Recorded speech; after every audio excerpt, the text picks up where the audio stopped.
함께 읽은 말씀은 창세기 1장 1절부터 5절까지 말씀. 우리 1절부터 5절까지 말씀 같이 한 목소리로 합독하시겠습니다. 태초에 하나님이 천지를 창조하시니라. 땅이 혼돈하고 공허하며 흑암이 깊음 위에 있고 하나님의 영은 수면 위에 운행하시니라. 하나님이 이르시되 빛이 있으라 하시니 빛이 있었고 빛이 하나님이 보시기에 좋았더라. 하나님이 빛과 어둠을 나누사 하나님이 빛을 낮이라 부르시고 어둠을 밤이라 부르시리니라. 저녁이 되고 아침이 되니 이는 첫째 날이니라. 아멘. 가장 완전한 행복이라는 제목으로 여러분들에게 하나님 말씀 전하도록 하겠습니다. 제가 최근에 좋아하는 목사님 중에 한 분이 계셨는데 정은수 목사님이란 분이 계십니다. 이분이 하마성경이라고 하는 그런 책에 이런 내용의 글귀가 있어서 제가 여러분들에게 읽어드리겠습니다. 송충이가 있다. 송충이는 소나무 숲에서 솔잎을 먹을 때가 가장 행복하다. 그런데 비가 온다고 송충이를 집으로 데리고 와서 빵도 주고 커피도 주면서 따뜻한 방에 송충이를 재운다고 하면 이 송충이가 어떻게 될까? 그야말로 송충이는 죽고 만다. 왜냐하면 그것은 송충이의 창조 원리가 아니기 때문이다. 이런 글귀가 있습니다. 우리 흔히 하는 속담이 있죠. 송충이는 솔잎을 먹고 산다. 그런데 이 송충이를 딱 봤는데 어느 날 이 성경을 쓴 예를 들어서 정은수 목사님이란 분이 이 송충이를 딱 바라봤는데 송충이를 집에 데리고 오고 싶은 거예요. 그래서 집에 데리고 와서 더 기쁘게 해주고 싶고 더 많은 선물을 해주고 싶고 더 삶의 혜택을 풍요롭게 해주고 싶어서 솔잎을 먹고 있는 송충이를 자기 집으로 데리고 와서 따뜻한 방에 재우고 커피도 먹여주고 빵도 주면 어떻게 될까요? 이 송충이는 죽는다는 겁니다. 왜 그러냐? 그 이유가 하나님은 송충이를 향한 창조 원리를 그런 식으로 짓지를 않았다는 거죠. 그래서 이분 글에 보면 시계는 주인에게 시간을 알려주는 역할을 하는데 만약 시계가 주인의 손목에서 벗어나서 자기 삶을 살겠다고 하면 어떻게 되겠는가? 그 시계가 무슨 의미가 있냐는 거예요. 여러분, 마찬가지로 우리의 삶 가운데 진짜 행복, 제가 오늘 설교 제목을 가장 완전한 행복이라고 제가 설교 제목을 정했는데 우리의 삶의 가장 완전한 행복은 내 욕심, 내 야심, 내 인생의 꿈을 쫓는 것이 아니라 하나님의 창조 원리를 회복하는 것이다. 그래서 하나님께서 우리를 향해서 지으신 그 계획과 목적대로 살아가는 것이 우리 인생의 창조 계획대로 가는 것이며 바로 그 삶이 우리의 삶을 향한 하나님의 완전한 행복의 길이라는 거죠. 근데 사실 우리의 삶은 늘 욕심에 사로잡혀 있어요. 할 수만 있으면 조금 더, 할 수만 있으면 더, 할 수만 있으면 더 달라고 우리는 욕심을 부리거나 때로는 우리가 야심을 또 때로는 꿈이라고 포장된 자신만의 계획을 추구하며 살아갈 때가 있다는 거예요. 그러다 보니까 우리의 삶에 우리가 무엇을 놓치는가? 감사를 놓칠 때가 많습니다.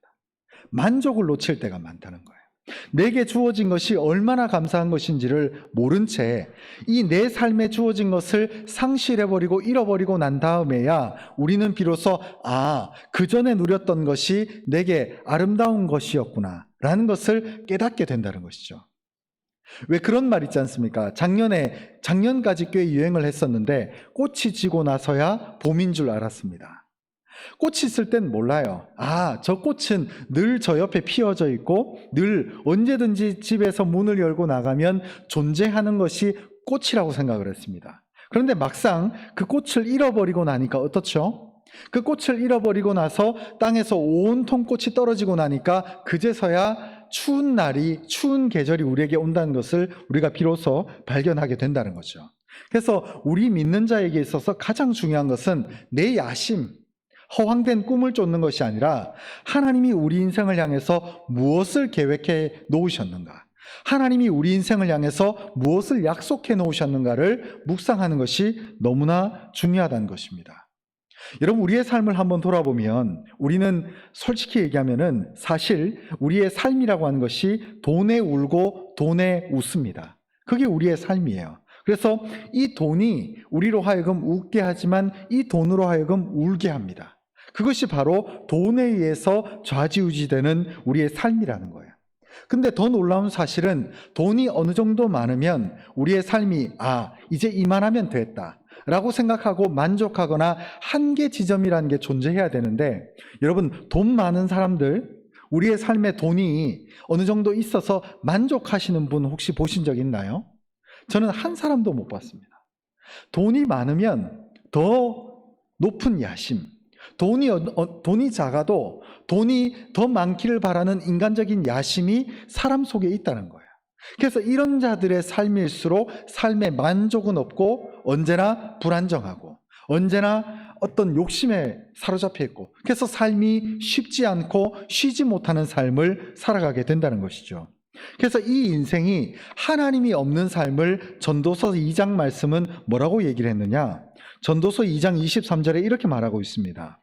일평생에 근심하며 수고하는 것이 슬픔뿐이라. 그의 마음이 밤에도 쉬지 못하나니 이것도 헛되도다. 여러분, 솔로몬은 알았습니다. 재물이 많은 자가 누워도 잠을 못 잔다는 걸요. 이 많은 재물을 어떻게 관리해야 되는가?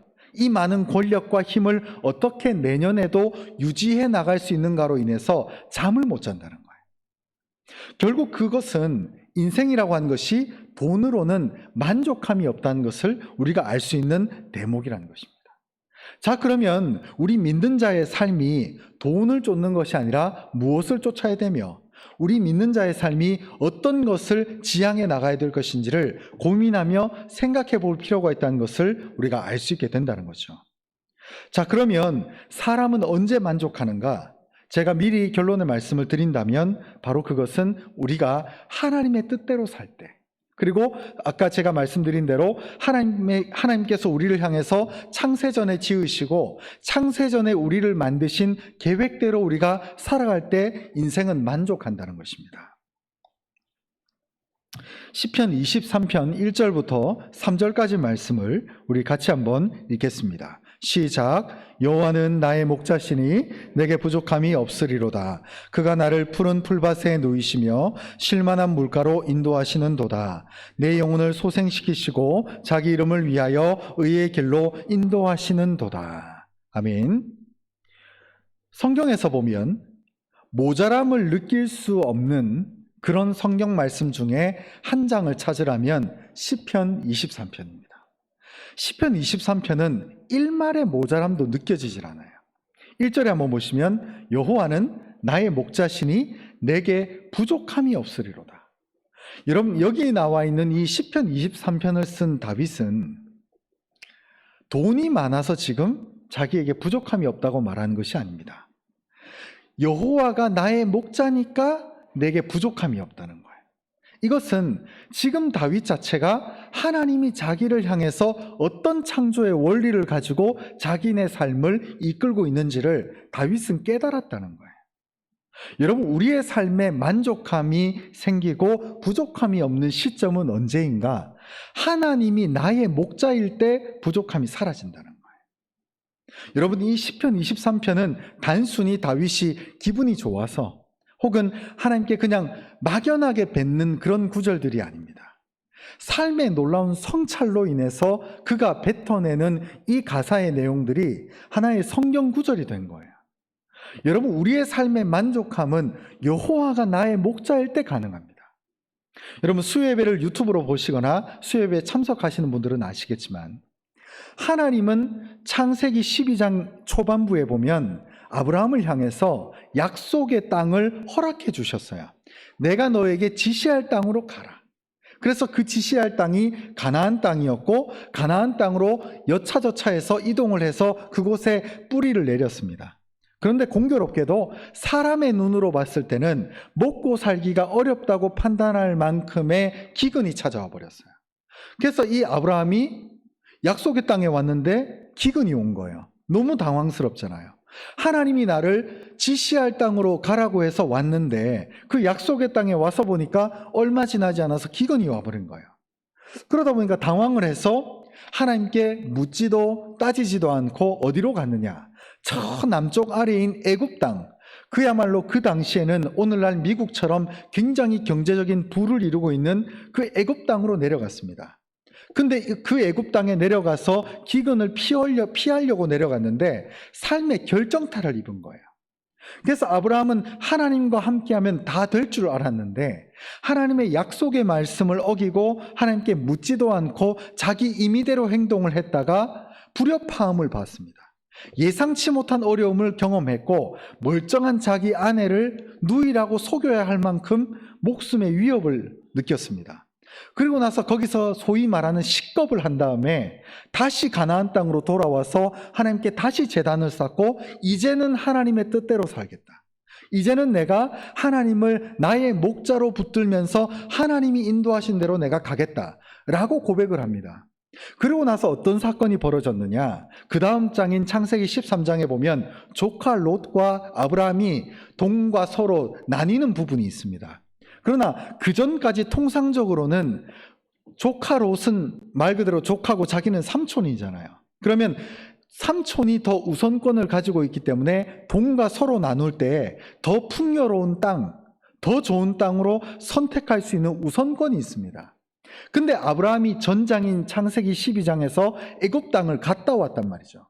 그래서 자기가 임의대로 내 눈에 보기 좋은 대로 선택했다가 돌아온 그 발걸음의 실패를 철저하게 경험하고 그 다음 장인 창세기 13장에서 조카 롯과 무리가 두 개로 나뉘어질 그 시점에 우선권을 삼촌임에도 불구하고 조카인 롯에게 먼저 양도를 합니다. 그리고 네가 동으로 가면 내가 서로 가고, 네가 좌하면 내가 우하고, 내가 우하면 네가 우하면 내가 좌하겠다. 즉 우선권을 조카 롯에게 양보함을 통해서 아브라함 자신은 하나님의 철저한 인도하심을 받겠다라고 아예 작심을 하게 됩니다. 여러분, 이 원리가 뭘까요? 아브라함이 바보라서, 아브라함이 너무나 겸손하고 너무나 어떤 낮은 겸손한 사람이라서 우선권을 내줬을까요? 아닙니다. 그것은 완전히 성경을 오판하는 겁니다. 아브라함은 깨달았어요.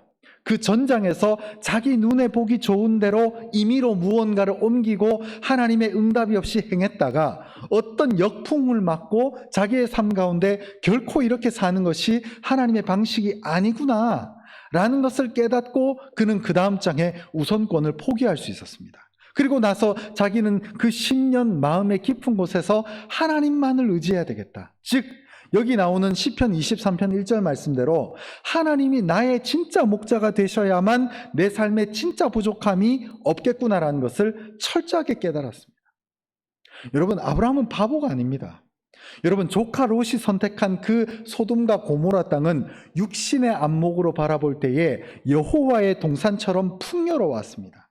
그래서 하나님이 이들에게 준 약속의 땅처럼 젖과 꿀이 흘러 보이는 그런 땅이었습니다. 그러나 막상 가보니까 어떻죠? 그곳은 악의 소굴이었습니다.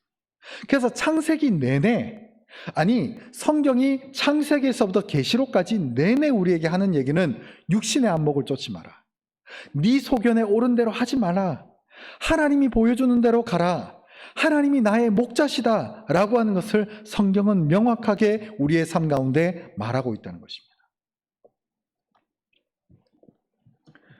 그래서 오늘 말씀, 창세기 1장 말씀으로 돌아오면 1절부터 우리는 이 말씀을 믿는 것이 우리의 믿음 생활의 핵심이라는 거죠. 태초에 하나님이 천지를 창조하시니라. 여러분, 우리가 학교에 가면 뭘 배우죠? 학교에 가면 우리 과학 시간에 진화론부터 배웁니다. 그래서 작은 원숭이 같은 유인원이 점점 커지면서 사람이 됐다, 이렇게 가르칩니다. 그러나 우리가 믿는 이 성경 말씀의 1장 1절의 핵심은 뭐냐? 태초에 하나님이 천지를 창조했다는 거예요. 세상은 우연히 만들어진 것이 아니라 하나님이 전적인 주도하에 세상의 모든 것을 창조하셨고 지금도 주관하고 있다는 것입니다. 여러분, 이 사실을 믿는 것이 우리 믿는 자의 핵심입니다. 그래서 3절에 보면 하나님이 이르시되 빛이 있으라 하시니 빛이 있었고, 여기서 빛이 중요한 것이 아니라 하나님이 이르셨다는 거예요. 하나님의 천지 창조가 이루어지는 첫째 날부터 여섯째 날은 전부 말씀으로 이루어집니다. 말씀으로 이르시되.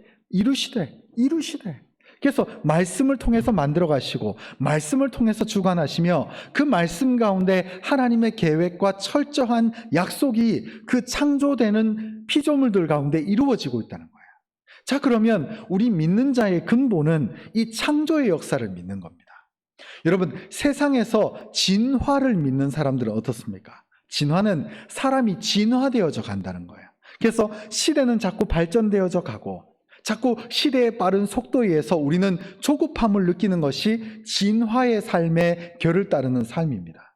그러나 창조의 약속을 받은 자들은 어떻습니까? 하나님이 나를 지으실 때부터, 이 땅에 태어나게 할 때부터 우리를 향한 하나님의 계획이 있다는 걸 믿는 거예요.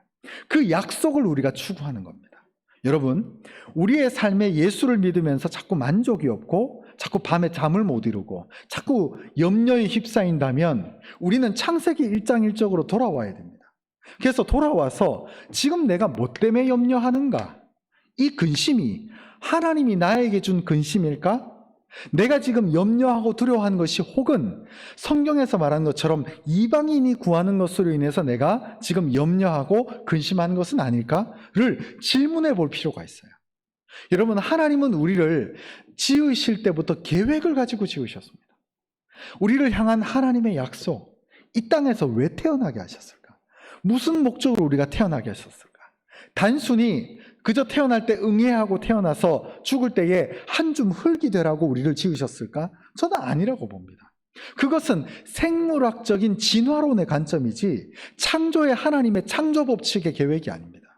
하나님은 우리를 한 명 한 명을 하나님의 뜻대로, 하나님의 계획대로, 하나님께서 우리에게 사명을 부어주셨고 우리 각자에게 목표와 계획과 계획서대로 우리를 만들어 주셨다는 거예요. 여러분, 삶의 급박한 세상 사람들의 논리대로 삶을 살아가다 보면 소명을 잃기가 쉽습니다. 여러분, 하나님께서 우리에게 주신 그 말씀, 이 성경 말씀을 붙들고 하나님이 우리에게 주시는 그 이르시되의 그 말씀을 우리가 기억하면서, 예전 말씀은 가라사대였죠.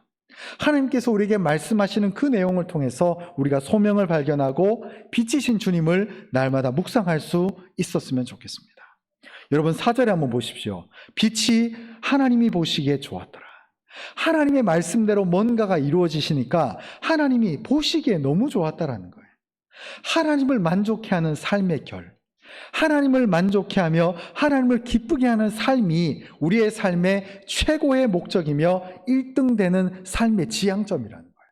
여러분, 먹고 사는 문제로 기도하는 삶은 하나님을 기쁘게 할 수가 없습니다. 우리의 삶의 최고의 목적은 하나님께 영광 돌리며 하나님을 기쁘게 하는 것이 우리 인생의 최고의 1번입니다. 그 삶을 위해서 살아가다 보면 우리의 삶에 먹고 사는 문제, 우리의 삶에 눕고 일어나는 모든 문제가 반드시 하나님의 철저한 보호하심 가운데 이루어질 줄 믿습니다. 여러분, 5절에도 한번 보십시오. 하나님이 빛을 낮이라 부르시고 어둠을 밤이라 부르시니라. 저녁이 되고 아침이 되니 이는 첫째 날이니라.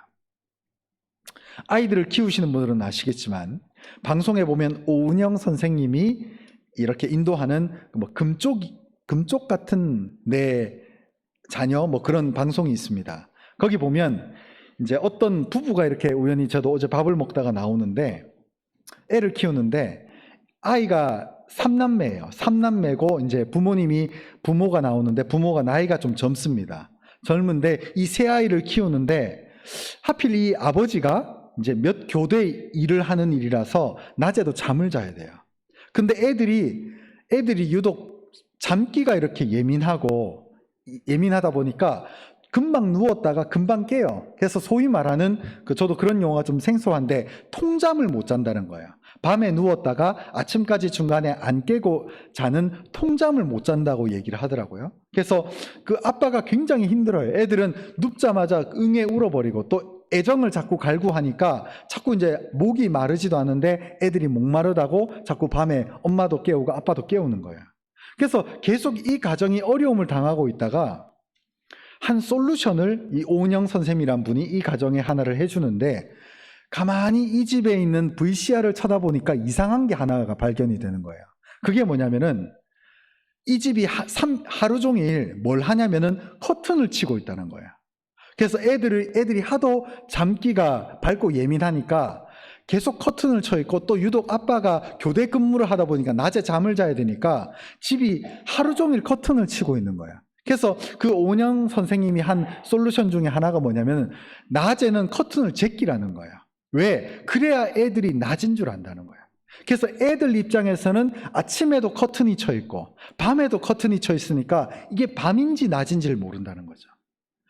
그러다 보니까 애들이 이게 밤인지 모르니까 억지로 언제나 아침도 밤이었고 낮에도 밤이다 보니까 이게 밤인지 낮인지 구분이 안 되니까 자꾸 어느 순간 자라 그러는데 자꾸 엄마한테 애정은 갈구하고 밤에 통잠을 자야 되는데 자꾸 깨니까 엄마 아빠가 너무 괴로워하는 거예요. 그 시간들을 5년이나 나쁜 습관을 반복을 했다는 거죠. 그래서 오은영 선생님이 한 얘기가 낮에는 햇빛이 짱하고 들어올 때 커튼부터 제끼라는 거예요. 제끼고 그 빛을 받아야만 애들이 아침인 줄 알고 또 밤 되면 커튼을 쳐서 밤인 줄 알게 해주라는 거예요. 여러분 한번 보십시오. 여기 보면 5절에 보면 하나님이 빛을 날이시라 부르시고 어둠을 밤이라 부르시니. 저도 20대 때는요, 이 새벽기도 새벽기도에 말씀을 전할 때 보면 이제 그 전에 대학교 다닐 때는 친구들이랑 밤늦게까지 TV를 보고 늦게 자는 게 습성이 됐었어요. 그러다 보니까 또 재밌는 건 왜 이렇게 밤 10시, 11시에 재밌는 게 많이 합니까? 그러니까 그걸 보고 나면 12시 되죠? 12시 되면 또 누우면 바로 잠이 오나요? 방금까지 TV를 보면서 희노애락을 뿜어내다 보니까 잠이 또 당장 오지 않는 거예요. 근데 그러다가 이제 새벽 기도를 쭉 하다 보니까 어쩔 수 없이 일찍 자야 되는 거예요. 9시, 10시에는 무조건 자야 되는 거예요. 그래야만 통잠을 자고 새벽에 일어나서 새벽 기도 말씀을 전할 수 있는 거죠. 근데 제가 그 삶을 하고 나서 보니까 느낀 것 중에 하나가 뭔지 아십니까? 눈이 좀 좋아지는 거예요. 저 그전까지는 밤에 이렇게 잠을 안 자고 있다 보니까 늘 눈이 나빴어요. 근데 이게 뭐 맛있는 걸 먹고 낮에 아무리 낮잠을 자도 이게 해소가 안 돼요. 여러분 그거 아시죠? 제가 우연히 새벽 한 2시, 3시까지 어떨 때는 새벽에 이제 설교 말씀으로 인해서 잠이 안 올 때는 거의 밤새고 새벽 기도 갔다가 하는 경우가 많은데 그렇게 밤을 새고 새벽 기도를 가면요 하루 종일 몽롱하더라고요. 분명히 잠은 평소보다 더 잤어요. 낮잠도 잤으니까. 근데 컨디션이 회복이 안 돼요. 그게 신기하더라고요. 분명히 나는 하루에 한 6시간 정도, 7시간 정도는 자는데 낮잠으로 잤는데 왜 이렇게 회복이 안 되지? 그 원인은 간단하더라고요. 창조 원리였습니다. 5절에 보면 하나님이 빛을 낮이라 하셨고 어두움을 밤이라 하셨어요. 그래서 어두울 때는 어느 정도 시간이 지나면 자야 되는 거예요. 그게 하나님의 시간표라는 거죠. 근데 그 시간표대로 제가 삶을 복귀하기 시작하니까 눈이 좋아지는 거예요. 두꺼웠던 렌즈가 얇아지기 시작하는 거예요. 건강이 회복되는 거예요. 기가 막히더라고요. 여러분 아까 제가 그 집 얘기도 했죠. 왜 5년 동안 애들이 밤새도록 통잠을 못 자고 엄마 아빠의 잠을 깨웠는가? 이 빛을 낮이라 하고 어두움을 밤이라고 하는 이 창조 원리를 상실하니까 5년 동안 그 생고생을 한 거예요. 그래서 그 오은영 선생님이 가장 먼저 해준 솔루션이 커튼부터 제끼라는 거예요. 참 재밌죠? 누가복음 18장 1절 말씀은 이렇게 말합니다. 우리 같이 한번 읽겠습니다. 시작. 예수께서 그들에게 항상 기도하고 낙심하지 말아야 할 것을 비유로 말씀하여. 그런 찬양도 있죠. 그죠? 기도하며 낙심하지 말 것을, 이런 찬양이 있거든요. 여러분 우리의 삶은 항상 하나님께 매달려야 됩니다. 여러분 우리의 삶이 지금까지 잘 살고 있다고 생각하는 삶의 습성들이 있었을 수 있어요. 근데요 그 삶의 습성이 어느 순간 조금 무너짐을 느꼈을 때는 빨리 기도해야 됩니다. 여러분 우리는요 삶의 오래된 습성으로 삶을 굳어나가는 삶이 아니라 하나님께 어려움이 있고 문제가 있고 낙심해야 될 일이 생기면 빨리 무릎 꿇는 것이 우리 믿는 자의 최고에 되는 삶의 습관입니다. 저는 왜 아브라함이 믿음의 조상이 됐을까? 여러분 아브라함은요 과거의 습성을 따르는 자가 아니었습니다. 여러분 그때 당시 고대에서는 기본적으로 아버지의 업이 나의 가업이 됐어요. 이 가정의 업이 됐단 말이에요. 근데 하나님이 아브라함에게 너는 본토 친척 아비집을 떠나는 용단을 내리게끔 하나님께서 아브라함을 인도해 주셨어요. 그래서 너는 전통대로 사는 것이 아니라 너의 삶의 관습, 습성, 전통대로 사는 것이 아니라 하나님의 말씀대로 살아라. 그래서 그 말씀에 순종하며 하나님이 뭐라고 하시면 가장 먼저 제단을 쌓는 그 믿음의 결정을 하는 탁월한 믿음의 사람이었습니다. 그래서 하나님이 뭐라 하실 때 삶의 태세를 빨리 옮기는 거예요. 하나님이 뭐라 하시면 빨리 바꾸는 거야. 주님, 내가 이전까지 이렇게 해왔는데 아니요. 우리의 삶의 가장 중요한 것은 창조 원리대로 살아가면서 가장 먼저 어렵고 낙심되고 삶이 막혔을 때에 항상 기도하며 낙심을 떨쳐내라는 거예요. 여러분, 이것이 하나님께서 우리를 향한 그 약속의 말씀인 줄 믿습니다. 제가 오늘 말씀을 준비하다가 어떤 그 글귀를 잠시 읽었는데 정박자, 엇박자라고 하는 그런 글이 있었습니다. 참 은혜가 됐는데 요즘 젊은 사람들 부르는 찬양을 보면 옛날 부르는 찬송가하고 조금 다릅니다. 가스펠송하고. 옛날 부르는 찬송가는 정박자예요. 정박자. 그래서 부를 때마다 정박마다 음이 들어가요. 가사가 들어가고 그래서 노래가 어렵지 않습니다. 그래서 한두 번 부르면 금방 몸에 익혀져요. 근데 요즘 젊은 친구들 부르는, 저도 여러분들보다는 굉장히 젊어 보이지만 젊은 애들한테 가면 아재 소리를 많이 듣거든요. 아저씨 소리를 많이 듣는데 보면은 요즘 젊은 애들이 부르는 찬양들이 보면은 대부분이 엇박자예요. 근데 재미있는 사실은 처음엔 저도 요즘 애들 찬양 참 어렵고 부르기가 어렵다라고 생각을 하고 있다가 좀 듣다 보니까 어느 순간 요즘 부르는 이 엇박자의 찬양이 참 세련되다라는 생각을 하게 됐습니다. 제가 그 느낌을 하게 되면서 제가 이 글을 봤을 때 은혜가 됐는데, 이 글의 핵심적인 내용이 뭐냐면 우리의 삶에 각자 계획한 나만의 정박자가 있어요. 내 삶의 정박자. 10대 땐 뭘 해야 되고 20대 땐 뭘 해야 되고 30대, 40대, 50대, 60대, 70대, 80대, 90대는 뭘 해야 된다라고 하는 자기만의 계획이 있어요. 그게 내 인생의 정박자입니다. 근데 우리의 삶을 한번 돌아보시죠. 늘 정박자대로 다 이루어지던가요? 저는 진짜 28살, 9살 때부터 선보기 시작했는데 37살 때까지 선보는 게 무지 어려웠거든요. 인생은요, 정박대로 절대 안 이루어지는 거예요. 저는 20대 후반부터 빨리 결혼하려고 빨리 준비하면서 빨리빨리 막 선도 빨리 보려고 막 못생겨도 괜찮다. 괜찮다. 아무나 소개시켜달라 막 하니까 막 권사님들이 막 해주는 거예요. 그래서 선을 진짜 많이 봤거든요. 근데 인생의 모든 타이밍이 정박대로 진짜 안 이루어지는 거예요. 항상 때로는 중요한 일일수록 내가 생각했던 정박자와는 달리 엇박자로 이루어져요. 예상치 못할 때 응답이 되고 기대도 안 했는데 하나님께서 부어주실 때도 있고, 또 때로는 목이 빠져라 기다렸는데도 하나님이 묵묵부답, 아무 말씀도 안 할 때가 있습니다. 그래서 우리의 삶을 돌아보면 내가 생각하는 정박자와는 달리 하나님이 생각하는 엇박자의 타이밍이 있습니다. 근데 재밌는 사실은 정박자의 가스펠송은 촌스러워요. 근데 엇박자로 부르는 찬양 있죠, 세련됩니다. 왜 하나님께서 우리의 삶에 엇박자를 허락해 주실까? 나는 이걸 1년 동안 죽어라 기도했는데 하나님이 아무 말이 없어요. 이 어떤 문제에 대해서는 10년 동안 기도했는데도 하나님이 응답도 안 해줘요. 근데 어떨 때는 그냥 마음속에 생각만 했는데도 하나님이 딱 주실 때가 있어요. 참 하나님 웃기신다. 왜 이러실까?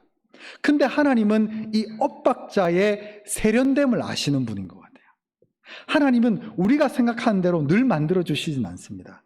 그 알라딘이라고 하는 애니메이션에 보면 마마의 그 램프의 요정이 있거든요. 램프의 요정은 딱 비비비가 나면 딱 나타나가지고 우리가 원하는 대로 다 이루어집니다. 그러나 우리가 믿는 하나님은 뭐라고 우리에게 얘기하시느냐? 내가 주인이라는 거예요. 너는 나의 계획을 따르는 종이고.